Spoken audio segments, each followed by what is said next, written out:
नमस्कार, जय हिंद दोस्तों। स्वागत है आपका एक नए वीडियो में। राजस्थान पशु परीक्षर भर्ती को लेकर आज का अपना वीडियो रहने वाला है।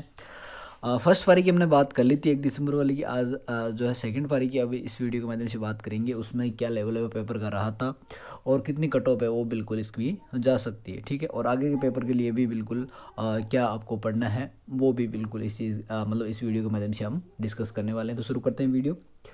बात कर लेते हैं पशु परीक्षर पेपर 1 दिसंबर सेकंड पारी का।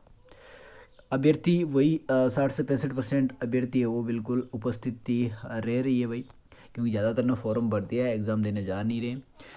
तो लगभग 60 से 65% उपस्थिति है। पोस्ट आपको पता है 5,964, ठीक है। अब बात कर लेते हैं पेपर के लेवल को लेकर। जी हाँ, तो भाई पेपर जो अपना फर्स्ट पारी में हुआ था, सेकंड पारी पे भी उससे रिलेटेड यानी एक सेम टॉपिक है, मतलब सेम ऑप्शन भी मिल जाएंगे लेकिन क्वेश्चन थोड़ा सा चेंज कर दिया। इस प्रकार के क्वेश्चन है, यानी कि वही टॉपिक उठाए गए ज़्यादातर और उसी स्तर के क्वेश्चन है वो बिल्कुल इस पारी में भी पूछे गए हैं। राजस्थान भूगोल बहुत ज़्यादा पूछा जा रहा है भाई, ठीक है। राजस्थान भूगोल के बहुत ज़्यादा क्वेश्चन आ रहे हैं, ठीक है। जिसका राजस्थान भूगोल अच्छा है वो बिल्कुल इसमें बढ़त बना लेगा। साथ में वही अपना साइंस और मैथ, ठीक है। साइंस एंड मैथ में जिसकी बिल्कुल अच्छी पकड़ है वो इस पेपर में कहीं ना कहीं आगे निकलने वाला है, ठीक है। बाकी पशु परिचर के क्वेश्चन वही 10 से 15 के बीच में क्वेश्चन बिल्कुल हर पारी में आने वाले हैं। ज़्यादा क्वेश्चन नहीं आएंगे तो उसको ज़्यादा वो अब गहराई से पढ़ने से कोई मतलब है नहीं। और पेपर का लेवल ये मान लीजिए मीडियम से मॉडरेट की ओर है, ठीक है। मॉडरेट मान लीजिए, ठीक है। ना हार्ड कह सकते हैं ना इजी कह सकते हैं, ठीक है। क्योंकि कुछ क्वेश्चन तो इतने इजी नॉर्मल क्वेश्चन, यानी कि जीके तो ऊपर ऊपर से पूछा गया। जीके के जितने भी क्वेश्चन है वो सारे के सारे ऊपर से पूछे गए। हाँ, थोड़ा ये आपको करंट में दिक्कत हो सकती है और मैथ के कुछ क्वेश्चन थोड़े ज़्यादा लेवल के हो सकते हैं और साइंस भी ज़्यादा हार्ड नहीं पूछी गई है। और पशु परिचर वाले तो आपने डीपली तैयारी की होगी तो उससे कोई ज़्यादा अंदर से नहीं पूछा, ऊपर ऊपर से क्वेश्चन है वो बनाए गए हैं उसको लेकर, ठीक है। तो कुल मिलाकर पेपर का लेवल मीडियम मान सकते हो। हार्ड कहीं से भी नहीं है और कट ऑफ आपको ज़्यादा है वो देखने को मिल सकती है। नेगेटिव मार्किंग 1/4 है, कोई ज़्यादा नेगेटिव मार्किंग नहीं है। अगर आप पूरे 150 करते हैं, अगर आपको 125 प्लस या 120 आ रहे होंगे तो वहाँ आप रुक सकते हो, लेकिन अगर उससे कम आ रहे हैं तो बिल्कुल आपको ज़्यादा की ओर बढ़ना है, ठीक है। अगर आप 110 पे रुक रहे हो ना तो आपको उतने पे नहीं रुकना है, यानी कि आपको 135 प्लस है वो आपके क्वेश्चन है वो करने हैं, ठीक है। क्योंकि कट ऑफ है वो बिल्कुल उम्मीद से ज़्यादा जाएगी दोस्तों। और मैं एक आपको एनालिसिस बता देता हूँ छोटा मोटा इस पेपर का।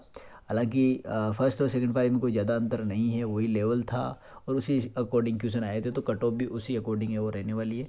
इसमें मैं थोड़ी थोड़ी आपको लिमिट बढ़ा के बता देता हूँ कि 115 से 120, ठीक है, जनरली आप मान के चल सकते हैं।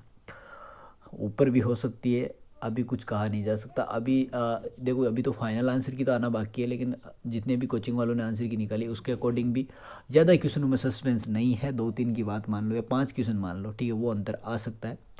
तो उसके अकॉर्डिंग और बनाएंगे भाई, जितने भी फाइनल आंसर के आने के बाद क्या कितने क्वेश्चन में चेंजेस आता है। और दूसरी बात है ओबीसी की, तो ओबीसी में भी आप 2 नंबर इससे कम मान गए, 113 से 118 मान लीजिए, ठीक है। एससी में आप मान सकते हो कम से कम इसमें से 10 नंबर कम कर सकते हो ओबीसी से मेरे हिसाब से, तो यानी कि 103 से लेकर 108। और वहीं एसटी की बात करूं तो ये आप 98 मान लीजिए, 98 से लेकर 105 के बीच में आपको ये देखने को मिलेगा एसटी का। ईडब्ल्यू और एमबीसी का लगभग सेम सा ही पैटर्न रहता है, 1-2 नंबर ऊपर, यानी कि एमबीसी या तो 1-2 नंबर ज़्यादा जाएगी या ईडब्ल्यूएस, इतना ही अंतर रहता है इनमें। तो इनकी भी आप ओबीसी से 2 नंबर कम मान लीजिए, यानी कि 111 से लेकर 116 के बीच में आप इसकी मान लीजिए। तो कुल मिलाकर ये मतलब समय से नंबरों की सीमा बता रहा हूँ, इनके बीच में कहीं ना कहीं आपके कट ऑफ ओवर रहने की संभावना है।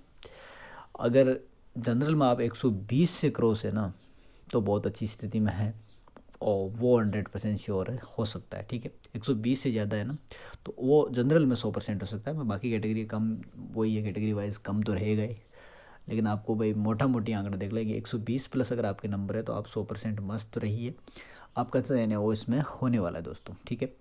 बाकी अभी जो अभ्यर्थी दे के आए सेकंड शिफ्ट वो अपने नंबर ज़रूर कमेंट करें, ठीक है। उसके अकॉर्डिंग भी बिल्कुल आइडिया लग जाएगा। जैसे फर्स्ट पारी वाला वीडियो बनाया तो उसमें काफ़ी कमेंट आए, लेकिन उसमें ज़्यादा 120 का केवल एक ही कमेंट मेरे को देखने को मिला, उससे नीचे ही थे ज़्यादातर कमेंट, ठीक है।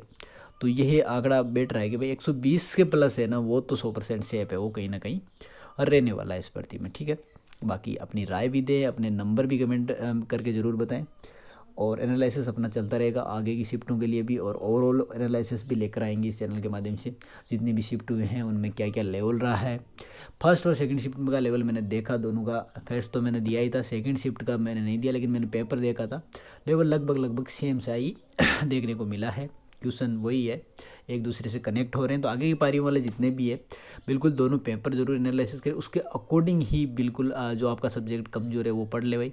मेरे हिसाब से साइंस पढ़ कर जाओगे तो आपके लिए ज़्यादा बेटर है वो रहने वाला है दोस्तों, ठीक है। धन्यवाद, जय हिंद, मिलते हैं एक नई वीडियो में, तब तक के लिए धन्यवाद, राम राम सभी को।